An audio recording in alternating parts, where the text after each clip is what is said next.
जुड़ो वासण औरत एहतजाज कंदे इल्जाम हयो आहे त गोपांग बिरादरी सां तालुक रखंदड़ कुझु माण्हू ज़मीन ते कब्ज़ो करण लाइ औरत जे अगवा जो कूड़ो ड्रामो रचाए ॿिनि भाणेजनि खे गिरफ़्तार कराइण बाद हाणे संदसि पुट खे मौतमार धमकियूं ॾींदे मथसि कूड़ा केस दाख़िल करण चाहिनि था।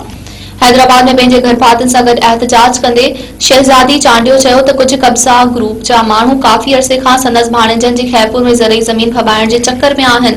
कब्ज़ा माफ़िया ज़मीन लिखी न ॾियण ते टिनि भाणेजनि मथां छोकिरी खे अगवा करण जो कूड़ो केस दाख़िल करायो, जिन मां ॿिनि ॼणनि खे गिरफ़्तार कराए खैपुर जेल में बंदि करायो वियो आहे। हिन जो त जंहिं छोकिरी जे अगवा जो इल्ज़ाम लगायो पियो वञे उहा छोकिरी दारुल अमान हैदराबाद में मौजूद आहे, जेका पंहिंजे घर भातियुनि खां तंग अची पंहिंजी मर्ज़ी सां उते तरसियल आहे, जंहिंजो बयान बि साम्हूं अची चुको आहे।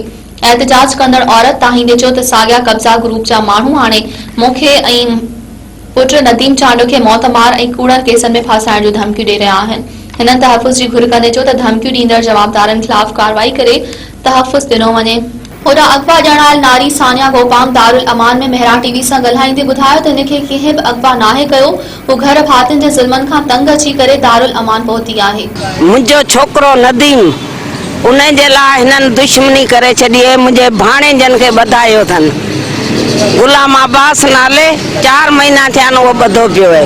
वरी उते जुॾे में आयो हाजी खान रहण, ज़ाल ॿार हुअसि, 2 ॾींहं रहियो, 3 ॾींहं हुनखे ॿधरायो था खणाए छॾियनि। पंहिंजो कूड़ा केस लॻराए त हिन बांह खईं ऐं बांह असां वटि आहे ई कोन, असां ॾिठी ई कोन्हे।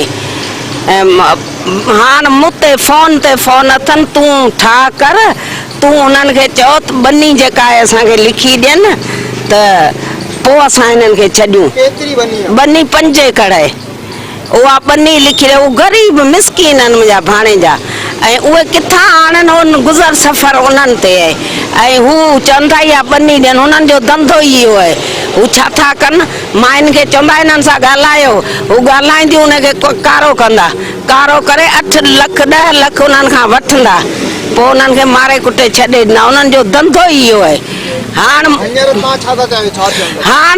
मूंखे धमकियूं था ॾियनि त भाणे जो तुंहिंजो खजी विया, हाणे तुंहिंजे पुट खे खणंदासीं नदीम खे। जुॾे जी पुलिस हाणे असांखे उते वेहण कोन थी ॾे।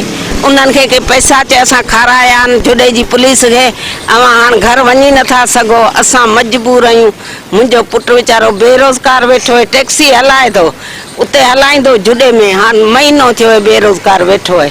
अदास सां इंसाफ़ कयो वञे। मुंहिंजो भाउ वीचारो बेरोज़गार, नंढड़ा मासूम बच्चा 2 कपिड़नि में खणी हिते भॻाइनि।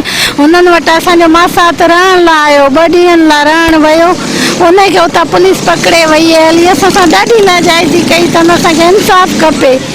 वीचारो लिखंदो अथव हुते पंहिंजा नंढा मासूम ॿार वठी, हिननि खे हया शर्म कोन्हे। असां सां इंसाफ़ कयो जेतिरो थी सघे। जाम पंहिंजी मर्ज़ी सां आया आहियां, मूंखे जान जो ख़तरो है, मैं दारुल अमान में आया। अच्छा, हाजी खान तव्हांजो अगवा कयो? ना, मूंखे कंहिं बि अगवा न कयो, ज़ुल्मनि खां भागी आहियां, दारुल अमान में आहियां। पंहिंजी मर्ज़ी सां? हा, पंहिंजी मर्ज़ी सां। हाजी खान तव्हांखे?